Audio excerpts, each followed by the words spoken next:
You gonna feel all this we got to do? Look, hey, Tank, we're gonna go 35 for 12.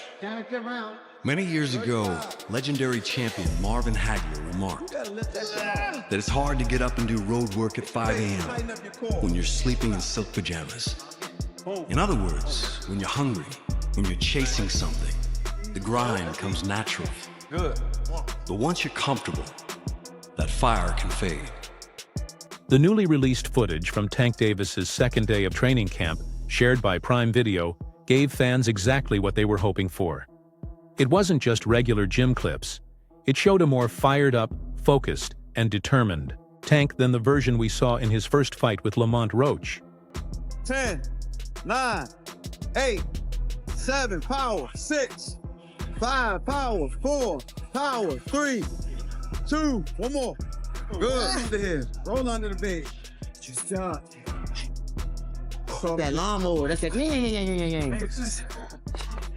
This isn't just another fight or title defense.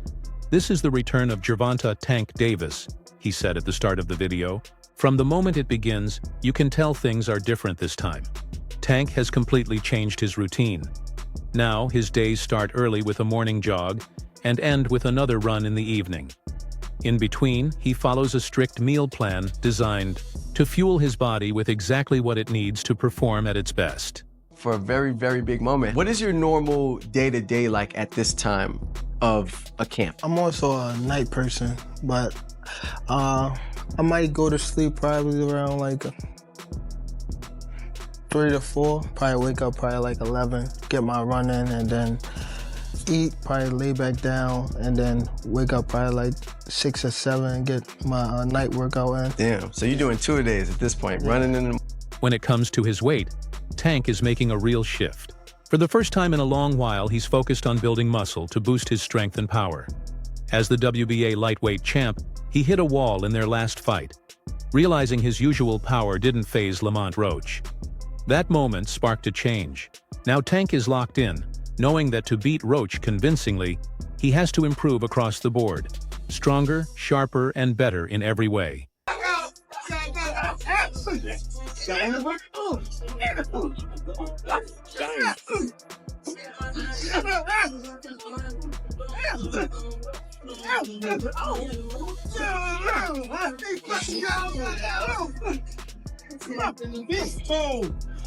Please, bro, let's go.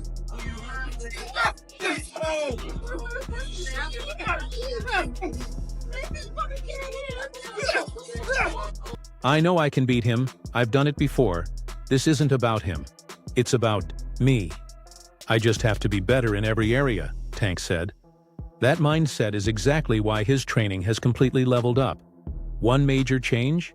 He's now sparring 15 rounds straight with each partner, and each round runs for 5 full minutes. Everything in his camp is built around pushing past his limits and coming back stronger than ever.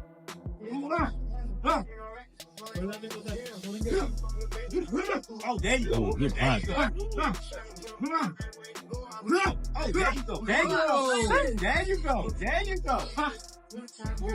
Take deep breath when you walk. Take deep breath. Take deep breath. Move your head. Oh, start closing up. Gotta let it go. Keep turning. Keep turning. Step around. Keep turning.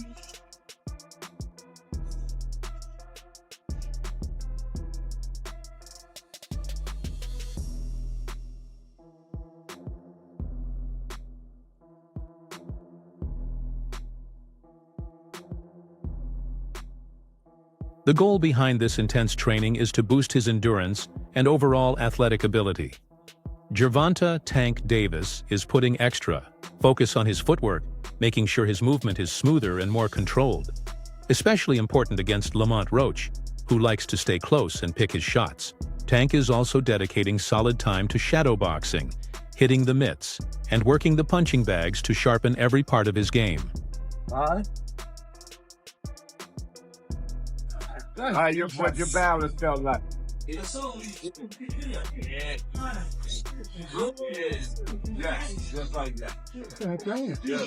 Interestingly, the biggest and possibly most important change in Tank's camp is the return of his head trainer, Calvin Ford.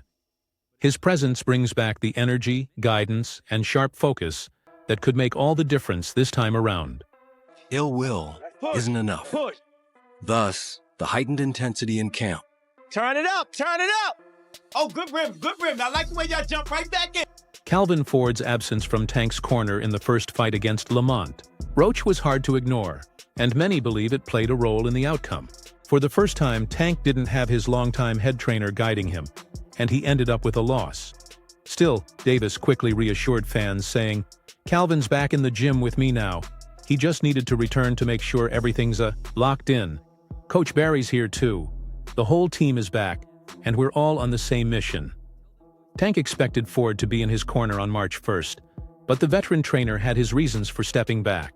For years, fans were used to seeing the trusted trio, Tank, Calvin Ford, and Kenny Ellis, working together, much like the legendary pairs of Tyson with Cus D'Amato, Canelo with Eddie Reynoso, or Pacquiao with Freddie Roach. That chemistry meant something, so when Barry Hunter stepped in instead, it wasn't the familiar sight fans had come to expect, and it sparked questions about what led to the switch. In an interview with Fight Hub TV, Ford gave some insight. The fight was Davis's second headliner, on a PBC-X Amazon Prime Video pay-per-view, held at the Barclays Center, and the card included two major light welterweight title fights. Ford, like many others, was looking forward to how Tank's preparation would play out in the ring. He spoke about how Tank and Roach, both coming from the DMV area, had a history of sparring together. Ford respected Roach's discipline and saw the fight as a big moment for him. He hinted that maybe people are reading too much into his absence. "We're not changing anything," Coach Calvin Ford said.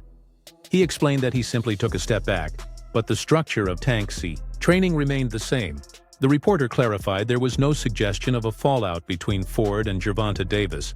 They were just curious if time apart had actually brought them closer, like family who grow to appreciate each other more after a break.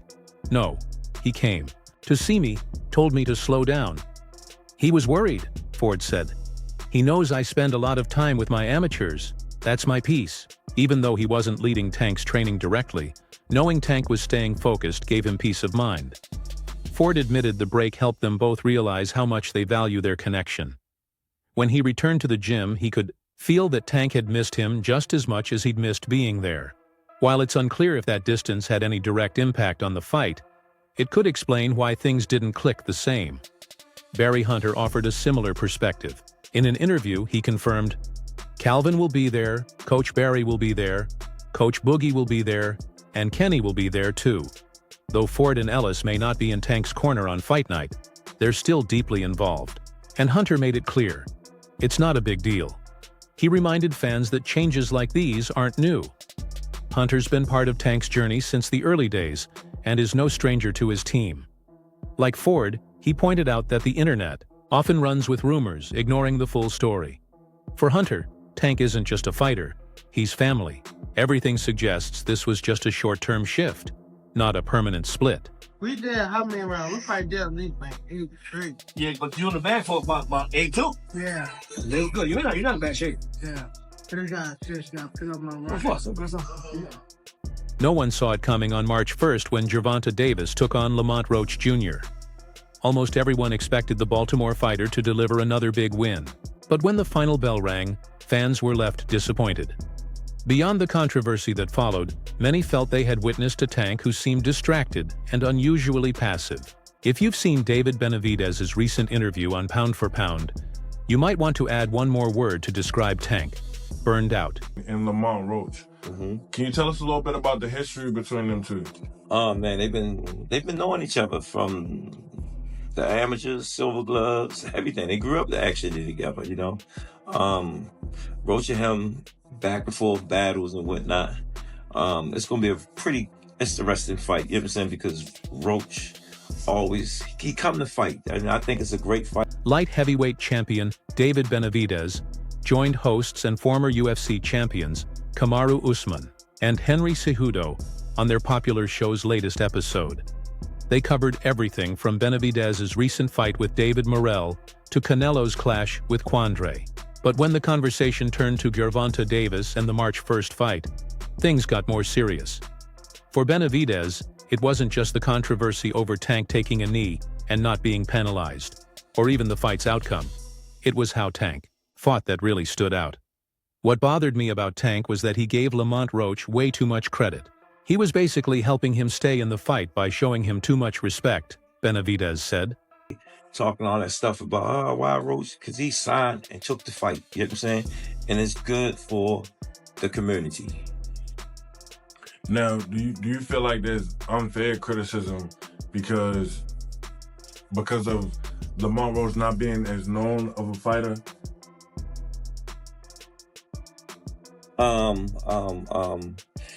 To Kamaru Usman, Tank looked a little distracted, but Henry Cejudo wasn't so sure. He thinks Gervonta Davis might be finished. Still, Usman said he was mostly okay with the fight ending in a majority draw. He seemed off, and we all know Tank is a beast. There were moments when his true self showed, but overall he looked distracted to me, Usman explained. That got Cejudo thinking about Tank's future. He wondered if Davis might be following the path of his old mentor, Floyd Mayweather, focusing on staying safe and avoiding losses rather than going all out. In the back, he wasn't buzzed. There was, I don't know what round it was, and he fell in and pulled out, and Lamont Roach countered with, I believe it was a right hand, all right? When he came back to the corner, he said, he caught me one time. And definitely he felt that shot. But for the most part, other than that, he thought that he could see most of the punches coming. That was the only punch that got his attention. Yes. He noticed that Tank has a love-hate relationship with boxing and isn't sure how to handle the pressure. He's thinking, what if I lose? David Benavidez added, maybe he's burned out. Benavidez went on to explain, many of us have been boxing for over 26 years.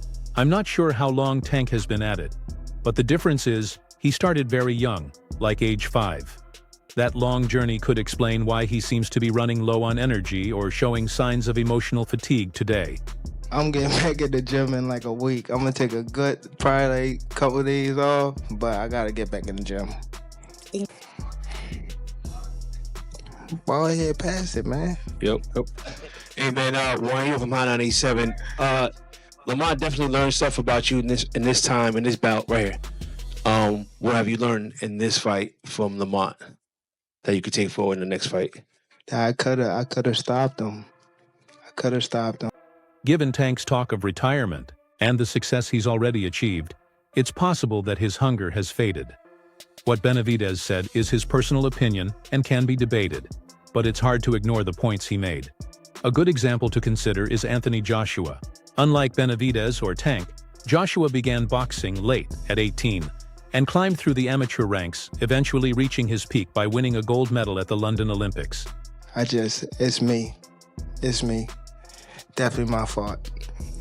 Right here. Hey Tank, congratulations. Thank you. So at the end, you talked about how the audience has like a love-hate relationship. Sometimes they love you, sometimes they don't. And obviously they were reacting during the fight. Did that affect your performance or confidence at all? No, I wasn't really paying attention to the crowd. You know what I mean? I was more so... Fans will have to wait for the rematch on August 16th to see if what Benavidez said holds true, or if the March 1st fight was just a one-time thing. Sports journalist Chris Mannix shared that he discussed the Davis-Roach fight with 3 senior boxing referees. All 3 agreed the knee should have been ruled a knockdown. One referee even said that because of Davis's quick face wipe, he should have been disqualified. If that was your first time watching Tank, you're probably like, okay, yeah, sort of, I get it. But it kind of speaks to his demeanor going into the fight. Like it just felt a little bit underwhelming. And then we get to the 9th round, and then it's complete madness, because in the 9th round, you probably have heard by now, the fight is moving along, and it is important to note that Lamont Roach lands a jab or two, and where we want to start the clock. The moment someone from Tank's corner touched him, the referee should have immediately disqualified him, the Boxing Insider said in a sharp critique. He also questioned referee Steve Willis's actions during the fight. According to Glazer, if the knockdown had been ruled properly, Lamont Roach Jr. should have won, either by disqualification in round 9 or by majority decision. Lamont Roach should have won that fight by DQ in round 9, or if the knockdown way was counted, by majority decision, he argued. Cards, judge at the ringside. Eric Marlinski scores it on 115 to 113 in favor of Gervonta Davis. Judges Steve Weisfeld and Glenn Feldman both scored it out 114 to 114, even a draw. The decision is a majority draw.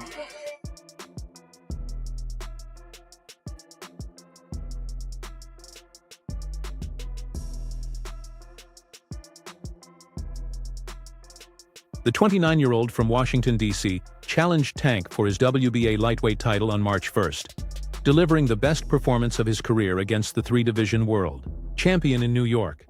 After 12 thrilling rounds, the fight was declared a split decision draw. However, things could have gone very differently because of what happened in the 9th round. Davis surprisingly took a knee after getting hit by a jab from Roach, but referee Steve Willis chose not to count it as an official knockdown. This controversial call sparked a lot of debate in the boxing world, with many fans and experts shocked and questioning if Roach should have been declared the winner. On the Come and Talk to Me podcast, Roach revealed that he tried to call Tank after the fight, following a bet reportedly made between them before the match. Is up to, debate, but he certainly lands a punch. And then seconds later, seconds after that punch lands, that jab lands, all of a sudden Tank Davis takes a knee. He quickly takes a knee, and there it is right there. 9th round, 217. He is taking a knee, and he's looking to his corner.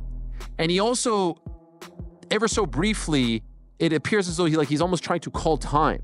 Look, man, I'm going to tell you, I called his phone, but he must have changed his number or something because I didn't get any response. Maybe he's busy right now, Lamont said. I called him and then sent him a DM telling him, I called you, call me back.